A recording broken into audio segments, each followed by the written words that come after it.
అన్న just want to confine to topic. Re NEET exam అనేది దేశంలో ఉన్న విద్యా వ్యవస్థకు మీ నెగ్లిజెన్స్ కి ప్రతిరూపం. ఇప్పుడు 5 ఆత్మహత్య, మీరు డైరెక్ట్ మర్డర్ చేశారు.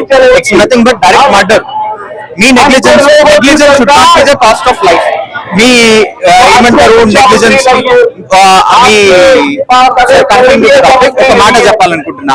రీనీట్ ఎగ్జామ్ అంత ఈజీగా 2019 లో ఎన్టీఆర్ 7 సంవత్సరాలు అనుకోండి, 4 సార్లు పేపర్ లీక్ జరిగింది.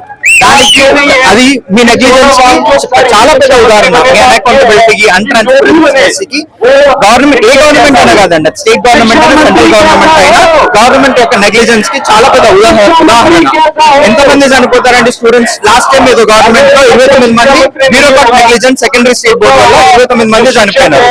మీకు లైఫ్ అంటే బేసిక్ రెస్పెక్ట్ లేదు. మీ నెగ్లిజెన్స్ వల్ల ప్రాణాలు పోతున్నాయి పిల్లలవి, అది చాలా తప్పు. సెకండ్ థింగ్, రీనీట్ ఎగ్జామ్ అంత ఈజీగా పెడుతున్నారు. జనాలందరూ కొందరు స్టేట్స్ లో ఓట్ చోరీ జరిగిందని రాహుల్ గాంధీ లాంటి మేధావులు చాలా మంది చెప్తున్నారు. మీరు ఎంత రీనీట్ ఎగ్జామ్ అనేది చాలా మీ నెగ్లిజెన్స్ వల్ల చాలా ఈజీగా పెడుతున్నారు. రీఎలక్షన్ కూడా పెట్టండి అంతే ఈజీగా. ఒక రోజు పోస్ట్పోన్ చేస్తేనే, మనం బేసిక్ పనులండి, ఒక రోజు పోస్ట్పోన్ చేస్తేనే టెన్షన్ అవుతుంది.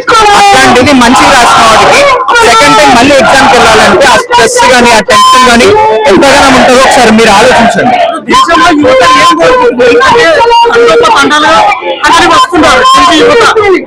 దేశంలో ఏం లోపాలు ఉన్నాయి, మీరేం కోరుకుంటున్నారు? శ్రీ గారు చెప్పినట్టు మరో ప్రపంచం తెలుస్తుంది, రండి కదలి రండి అన్నట్టు. ఎప్పుడైనా సరే ఏదైనా తప్పు జరిగినప్పుడు 100% జనాలు బయటకు వస్తారు. యువతలు మేము ఖచ్చితంగా వస్తాం.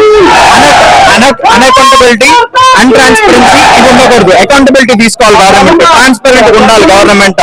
Basic necessities, environmental, road safety, education అనేది కంపల్సరీ.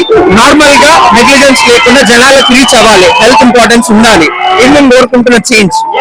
అలానే బేసిక్ గా అంటున్న హ్యూమన్ కాక్రోచెస్ ఉంటుంది. కాక్రోచెస్ ఎక్కడ వస్తాయన్నా, బొద్దింకలు ఎక్కడ వస్తాయి? అన్హైజీనిక్ ప్లేసెస్ లో వస్తాయి, కిచెన్లలో, మూరీలలో వస్తాయి. మేము హ్యూమన్ కాక్రోచెస్ అని మేమనలేదు. సిబిఐ అంటే సుప్రీం కోర్టులో ఉన్న జస్టిస్ అన్నారు. ఆయన అసలు ఆయనకున్న పదవిలో ఆయన అనకూడని మాట అది, అసలు ఆయన తీయకూడని పదం. అలాంటి పదానికి నేను నా తరఫున జవాబు ఇచ్చేది ఏంటంటే, హ్యూమన్ కాక్రోచెస్ కూడా ఎక్కడైతే అన్ఎంప్లాయ్మెంట్ ఉంటుందో, కరప్షన్ ఉంటుందో అక్కడ హ్యూమన్ కాక్రోచెస్ వస్తాయి.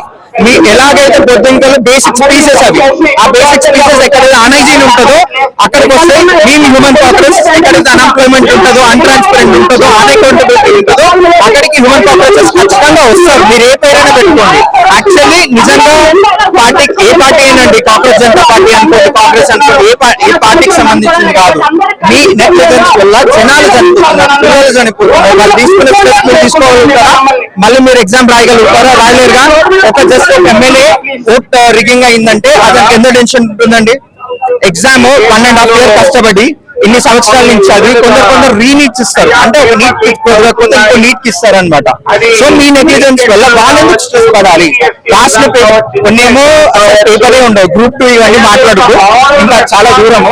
బేసిక్గా కన్ఫర్మ్ విత్ టాపిక్ అయితే నెగ్లిజెన్స్ ఉండనివ్వద్దండి ప్లీజ్. బ్యూరోక్రాట్స్ అందరూ చాలా ఖచ్చితంగా పనిచేయాలి.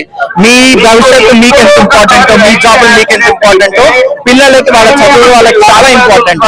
మీరు మళ్ళీ స్ట్రెస్ పెట్టి 5 చనిపోవడం డైరెక్ట్ మర్డర్ ఫ్రమ్ గవర్నమెంట్. మీరు మర్డర్ చేస్తారు ఆ పిల్లలు, మీ నెగ్లిజెన్స్ వల్ల వాళ్ళు చనిపోయినారు.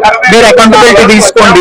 ఎడ్యుకేషన్ మినిస్టర్ అకౌంటబిలిటీ తీసుకొని రిజైన్ చేయాలండి. నిజంగా కామన్ సెన్స్, సివిక్ సెన్స్ ఉన్న వాళ్ళు ఆయన తీసుకోవట్లేదు. అది మీ విజ్ఞత వదిలేస్తున్నారు.